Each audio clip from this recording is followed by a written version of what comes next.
God, I am Hunkpain. What's good, Tano? I hope you enjoyed the Wisp gameplay against level 9199 Steel Path enemies in Warframe. It is time to share with you the build. Don't forget like and subscribe. Let's go first for her kit. And before I show you her kit, I highly recommend you go to Warframe wiki and you read all this if you really want to get into Wisp, because there is a lot of information this game doesn't tell you and it's available on wiki. I don't understand how hard it is for the developers of this game to copy this and paste it in a game, and just we have it like the tips tabbing through the information so Thanos can learn about her kit without going in a website or third party or anywhere else. And one more thing, in Simulacrum I highly recommend for the developers of this game, they just give us the access to see the augments while we are in Simulacrum, because we can't. Alright, starting with her passive. Flowing between dimensions, Wisp become invisible to enemies while in the air. That's pretty much it, and that's what it tells you. But if we go to wiki right here and read about it, look all this, what actually tells you. Now, let's take a look. Wisp weaves between dimensions whilst she is airborne, gaining a cloak that renders her and her companions completely invisible to enemies indefinitely. Now, that doesn't tell you the game. Until she lands or fires weapons. You see that lands or fire weapons, not melee. Wisp cloak will reactivate 0.5 seconds after after the player stops firing. You see that the game doesn't tell you as well. Providing they are still airborne, the cloak does not wear off immediately after landing, allowing Wisp constantly to remain invisible. Hard landing will dissipate the cloak immediately. Silenced weapon will still remove her invisibility. Invisibility is not affected by melee weapon strikes, allowing Wisp to freely use them without making her visible. So she is a melee weapon carrier by the passive. Now, unlike other invisible abilities, Wisp does not turn transparent. Instead, she is visually glows and emits energy particles that are affected by her chosen energy color. Now, what the game means is, if I jump in the air like this and airborne, you'd see that I'm changing color. You see that? My energy, like I'm glowing. You see that? Now I'm not. I'm glowing. I'm not. Stop looking at the ads. I'm glowing. I'm not. I'm glowing. I'm not. So that's what it means, right? And my companion is invisible. You see he's going off. So that's what it is. Airborne mean you are in the air, like so. See that? And yes, you can build it for airborne and stuff, but we don't really do that. So that's for her passive. Now, if we move on to her first ability called Reservoir, choose and summon a reservoir filled with motes that attach to an aid Wisp and her allies. Now, there is one to give you max health and regenerate health per second. Haste mode will give you speed multiplier and fire rate. Shock mode will give you electricity hits on the enemies that come around. Now, shock mode is the one that we don't like when we're playing survival, but everywhere else you'll be good to go. Now, it got an augment called the Fused Reservoir. Reservoir's augment adds a fourth reservoir that gives the effect of all three, costs 200% more energy. Now, this is really nice when you're playing as a support. It's amazing and you will love it. Just make sure that you know where you place it. Now, again, a lot the game doesn't tell you.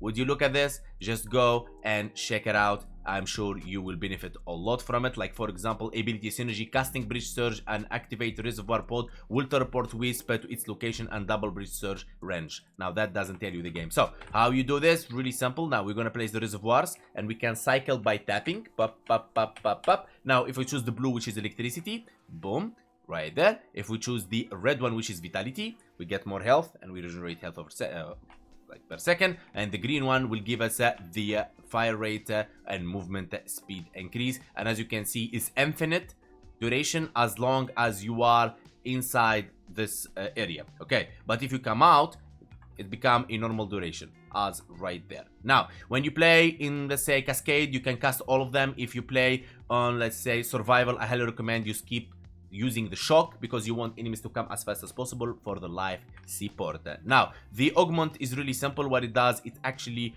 one hit, you spawn all of them really quick. There you go, fuse the reservoir.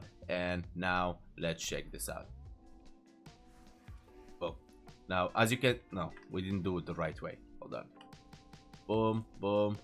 Fuse the reservoir. Reservoirs adds 40. Yeah, there you go.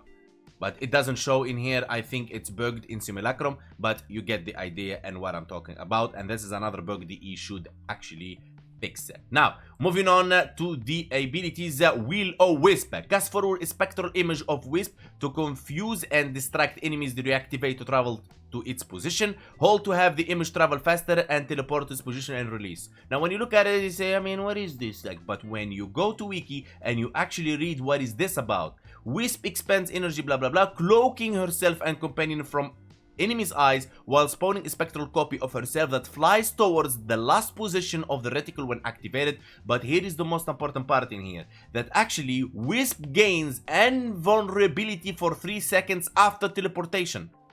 Amazing for shield gating and saving your ass, and the game doesn't tell you that. Now, ability synergy is really good because casting Breach Surge while the Spectral Clone traveling creates a second Breach Surge. All Wisp Spectral Clone modes from reservoirs it passes through during lifetime. It's really, really good stuff. Just go and read that and so on. So, if we take a look really quick, now here is our cloak. Boom, it's gonna go, Spectre, sorry, go all the way. I hit it one more time, I teleport to its position, I hit it there, and then I can teleport. So it's like, technically you be like forever on like invulnerability if you cast it like so often, like so. You see that? So it's amazing for shield gating, but be careful, you're gonna run out of energy. So if we cast this one and then we cast Breach Surge, we will cast it, and our let's say Spectral will cast it as well. Okay, really amazing and really lovely, and there is more to it, depends on what ability you're gonna be focusing most on. Now, Breach Surge. Now, you see, it tells you are time invulnerable for 3 seconds, but it doesn't tell you like when, but you know, more. We need more information in the game. And now for the third ability, Breach Surge. Open a dimensional breach to overwhelm nearby enemies and cause them to release aggressive surge sparks when damaged. But there is a lot again to tell you. Hold on. Wisp may also target a reservoir to teleport to it and double the range of the surge. Has damage multiplier, but hear me out, Tano. Look at this. It is more than that. Now, look at this. First of things, forget about this, enemies in direct line of sight, which is very important, LOS, because any enemy would say, oh, maybe it's like 360. No, line of sight of Wisp within range are blinded. Very important, blinded. That means you don't want to go for this when you go in survivor missions. You will ruin the run for your teammates. By surge, by seconds, blinded enemy have 10% chance when damaged or 100% chance when killed to release a surge spark in the form of homing projectile that seeks the head of another enemy within 10 meters, dealing radiation damage equal to damage dealt to the surged enemy, then amplified by damage multiplier of affected by ability strength and 20% statue chance. Surge sparks have 100% critical chance and 1.5 critical multiplier. Sparks are affected by vigorous swap, arachne, eclipse, rift surge, and so on. It means a lot of things here, guys, to read, and a lot of things that you want to go. For example, enemies with overguard will be affected by the surge, but will not be blinded. A lot. Now, it got an augment. Let's check it out really quick in the game. It's very powerful augment actually. Teleport to reservoir costs 50% energy and grants 10% critical chance to primary weapons per meter traveled for 9 seconds, maximum 250 critical chance. Now, really quick, to check the ability before we put the augment, let's summon a couple of enemies. Now, here we go. You can see it's already hits them in the head. You see that? In the weak point. Now, if I hit this guy, 10% chance, blah, blah. But if I actually kill this guy, let me activate my incarnate form and activate the ability again. If I kill this guy, it hits the other guy. See that? Hit this guy for 4 million. Hit it again. Boom. It hit the other guy. Again, this guy. Boom. Hit the other guy. And so, and so, and so, and so, and so. Okay. So now, if we activate the, if we equip the augment, there's a couple of things you need to learn first about the augment. That, what is it? Critical surge. Now, it is 11.5% because I have 115 strength, but it is affected by ability strength. Now, if we put, for example, let's say blind rage in here, now it is 21.3% per meter travel. So the higher strength you have, the faster you will get the 250% critical chance. Also, as you can see there is duration. So it is actually affected by duration, how long the buff will be out. So if we do this really quick, okay, and then we activate one reservoir, and then we just move away, and we teleport to it with Breach Surge. We go the 250%. It wasn't big distance, right? So then we activate it right here, and then look at that. We got our critical chance to 150% extra. Let's go. Look at that. which is really powerful and insane, and you want to play around that. Again, the game doesn't tell you most of this stuff, maybe in the future. Now, moving on to the fourth ability, Soul Gate. Open a portal to the sun to irradiate enemies with a devastating beam of pure solar plasma. Hold fire to double damage at the cost of increased energy consumption for the duration of an attack. Enemies damaged by Soul Gate are increasingly more vulnerable to it. Now, we've got an augment called Catalysmic Gate. A wisp and 2 spectral images cast a single blast of Soul Gate, leaving an area of 500 heat damage second with guaranteed per second with guaranteed heat and radiation statue effect for 10 seconds. Let's look into that really quick. And again, if we look in the in Warframe wiki, you'll see a lot of things doesn't actually tell you. For example, here it tells you tier and sustain portal the sun of harness punch. Look at this. This beam possesses infinite punch through against enemies' bodies and inflict damage alternating between heat and radiation every half second with 100% statue chance of the respective element. I cannot read today. Respective element type. Each enemy that received damage from the beam become individually more vulnerable to respective element dealt by the beam. The beam damage increased by 100% per heat and element up to 1000%, meaning it takes up 10 seconds of sustained damage on each enemy to maximize the damage they receive. Press ability key. Look at that. It is really good. Damage unaffected by mod damage bonuses. Energy can be replenished using that. I mean, let's take a look really quick at this. Summoning some enemies. Let's go. See this? Now the problem with this ability, it's how to say it? It consumes a lot of energy for the amount of power it actually gives. Okay. Simple as that. Now, let me equip the augment really quick. Where it is? Right here. I actually never used this augment, but today is a chance for me to do so. So, summoning these 2 enemies. See that? Now, it is less, but let's say they try to put it like in a way, all the way together to go in, but honestly, I don't think it's an amazing augment, low to mid game, but in my opinion, I think it is let's say low to mid game rather than a level cap.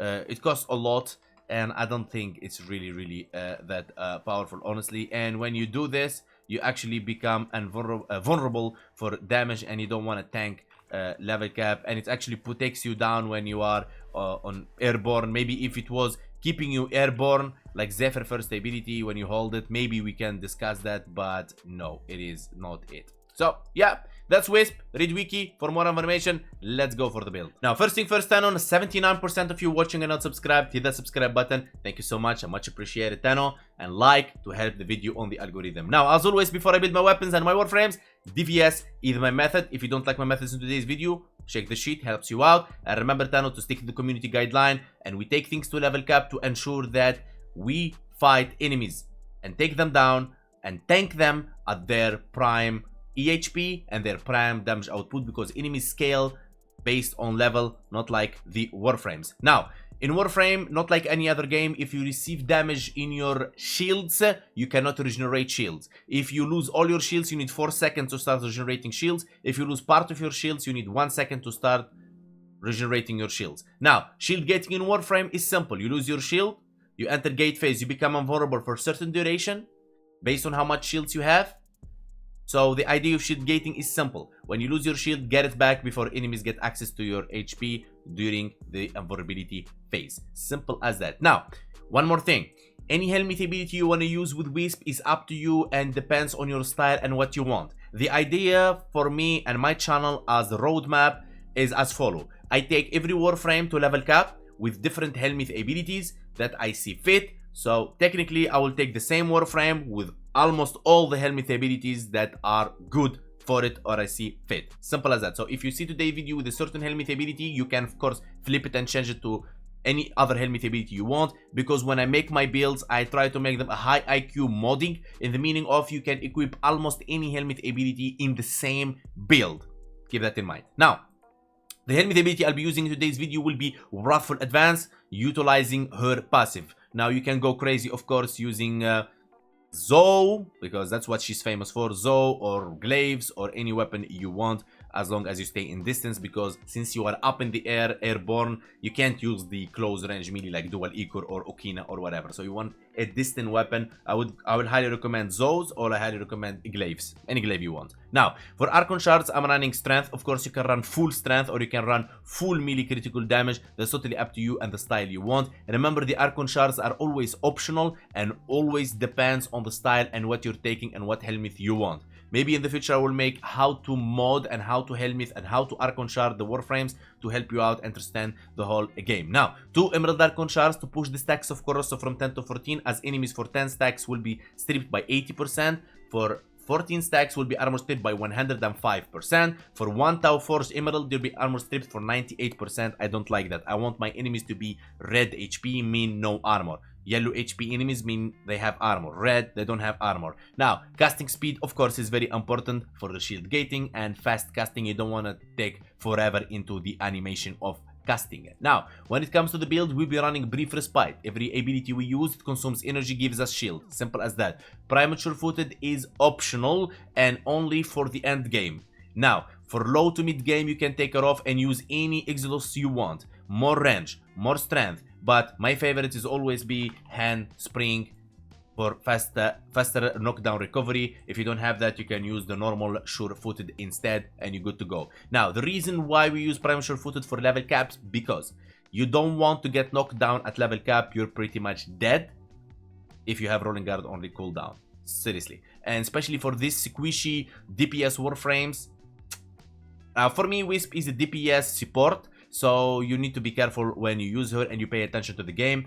Always prioritize your enemies that you will build up with experience and time in the game. Like for example, you want to take down Shock Eximus first, then any other enemies nearby. Tarkoniars, you need to pay attention. Ogre Richa for ability range and energy spent will be converted to shield. Continuity for duration, transfortitude for strength and negative ability duration. Now if you are playing low to mid game, you can take off Transfortitude and you replace it with Blind Rage, okay? The efficiency won't matter much at low to mid game because the enemy, let's say, they're very easy to kill, so you will have so high KPM for higher chance of energy to drop, and thanks to Arcane Energize, you'll be fine, okay? Simple as that. But for the end game, we don't want to be low efficiency for a lot of reasons, like level cap. I feel they drop less energy, and of course your KPM will not be the same as low level enemies. Now for example, my Burston will take down with 1 bullet a Steel Path mod enemies, but it will take more than that to take down level cap enemy.